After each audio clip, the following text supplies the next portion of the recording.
Гайша Әхмәтова һәм Әхмәтов Рәшитләр сугыш кырында ятып калдылар. Без аларны мәңге онытмаска тиеш булабыз. Менә быел бөек җиңүнең 75 еллыгы уңаеннан шул кадәрле зур чаралар үткәрелде. Сугыш чоры балалары белән тыл ветераннарының өйләренә кереп хәл белешүләр, аларның авыр тормышларын, балачакларын, ачлык, ялангачлык турында искә алып, менә шундый матур очрашулар уздырдык. Бөек җиңүнең 75 еллыгын көтеп алабыз. Шушы көндә без һәрбер үзебезнең сугышта калган батырларыбызны искә алачакбыз. Аларга һәр вакыт дан һәм хөрмәт. Чынлап та Гайша Әхмәтованың батырлыгы искиткеч. Менә шушы батырлыкка карата минем үз фикерләрем һәм инде илһам килеп, аның рухына үземнең шигыремне укып китәсем килә. Батырлар даны мәңгелек. 18 яшьлек Гайша авылның иң чибәре, кара күзле, кара кашлы, шаян телле, сөйкемле. Үзе уңган, үзе булган, батыр йөрәкле Гайша инесе белән бергә сугышка китеп бара. Авылның үзәк урамы Батыр кыз исемен йөртә. Бакчачы Шайморат кызы сугыш кырында кала. Гайша Әхмәтованың батырлыгы мәңгелек.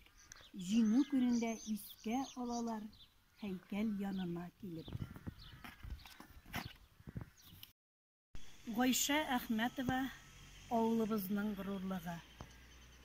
Шайморат бабай белән Вәсилә апа семьясында туып үскән батыр йөрәкле, бик тә тәвәккәл һәм бик чибәр, озын тылымлы Гайша Әхмәтова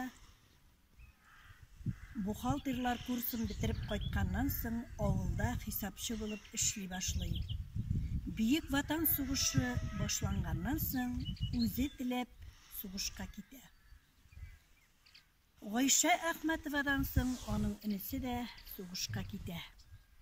Менә шулай итеп сугыш башлана. Сугыш башланганнан соң Гайша Әхмәтова санитарка булып күп батырлыклар эшли. Сугыш кырыннан яралы солдатларны ярдәм итеп, үзен үзе аямыйча 44 елны батырларча һәлак була. Бөек җиңүнең 70 еллыгы уңаеннан Әгерҗе авылында менә шушы стелла ачыла, Гайша Әхмәтованың истәлегенә багышланган. Безнең үзәк урамыбызда Гайша Әхмәтованың исемен йөртә.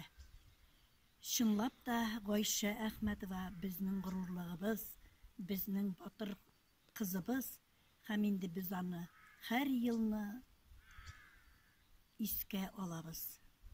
Бүгенге көндә Гайша Әхмәтова үскән төп нигез бар. Шушы нигезне саклап, Ризанә апа 89 яшенә хәтле яшәде. Аларның йорты искиткеч матур, монда мемориаль такта да куелган. Бүгенге көндә Ризанә апа вафат булганнан соң бу йортның нигезен саклап, аның капкаларын ачып, килгән кунакларны хөрмәт итеп каршылау Рузалия өстендә.